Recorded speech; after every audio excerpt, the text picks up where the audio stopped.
Hello viewers, it's your girl Ruby Fangirl. And in today's video, I'm going to be talking about an old-time studio that has been around for quite a while. And it is Studio Ghibli.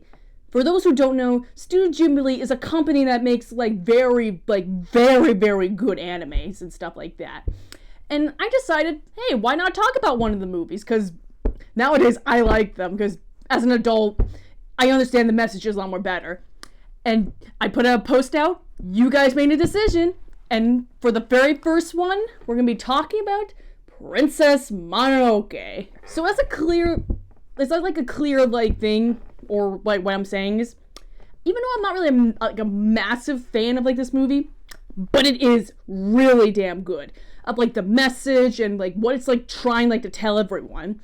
It's basically like humans versus nature. And oh boy, they really like to show that message a lot. But we do get perspective of both the humans and nature. On the humans' perspective, they look like they're the bad guys.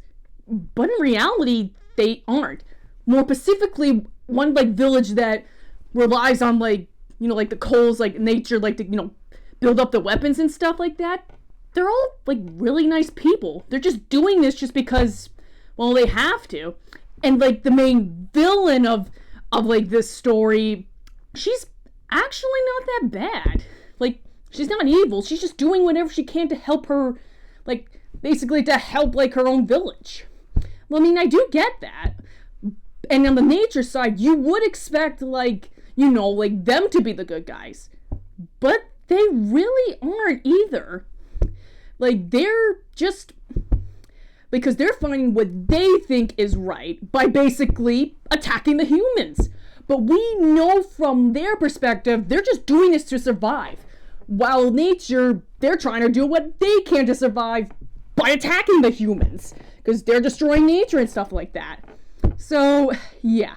But there's one specific character that wants balance or peace between the two. I think it's called just two nations. I'm gonna say nations just for now. I forgot his name, but he does play a very important role in it. I'll probably put his name on there, and he does a really good job of trying to understand why they're doing the way they're doing, while also trying to fight the hatred inside of him. Because earlier, in the beginning of the movie, he had been attacked by some terrifying boar demon. I know, Miyazaki really likes that stuff, okay? If you watch all of his movies, yes, you could definitely see he likes gooey stuff. But more specifically, it's basically the embodiment of hatred and stuff, and don't let hate get into you.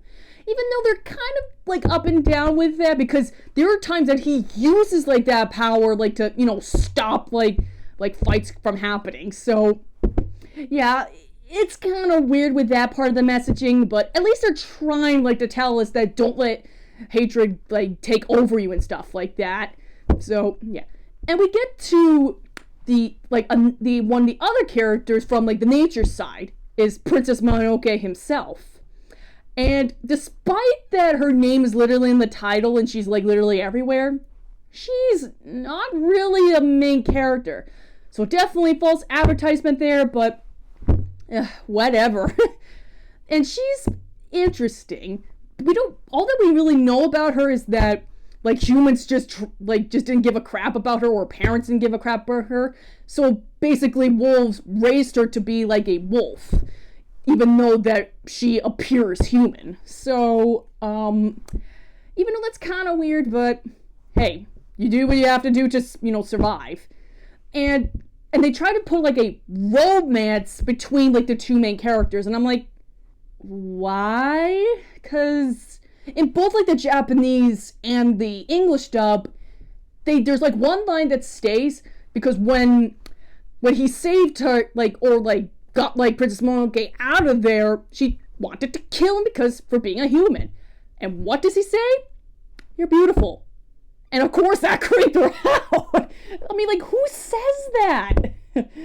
I know, it's just, it's a weird area. But in the Japanese version, they don't really like bring it like up. They just put that one line in there and call it a day. Yeah. But in the English dub, they did try like to put in the more romance plot, but it still does not really work. So either way, you could just ignore like that part. But they do like grow close to one another, basically like friends, basically.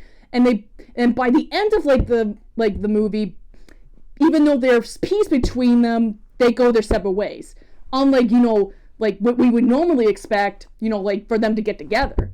But in Miyazaki films, that's completely different. But I mean, don't get me wrong, there are like some movies that do get the couples like together, but it's in a different way than we usually are, or we're used to seeing. So yeah, there we go.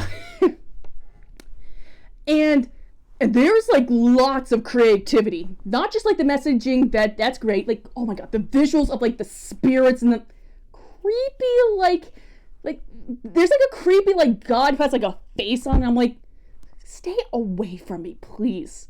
Okay, you might be powerful, but I don't want to look at you. I'm sorry. But by like the end of like the movie, it's like when we get like closer to the end, that's just when like shit starts to get real. But they did manage like to stop it and stuff like that. So like no more, no less.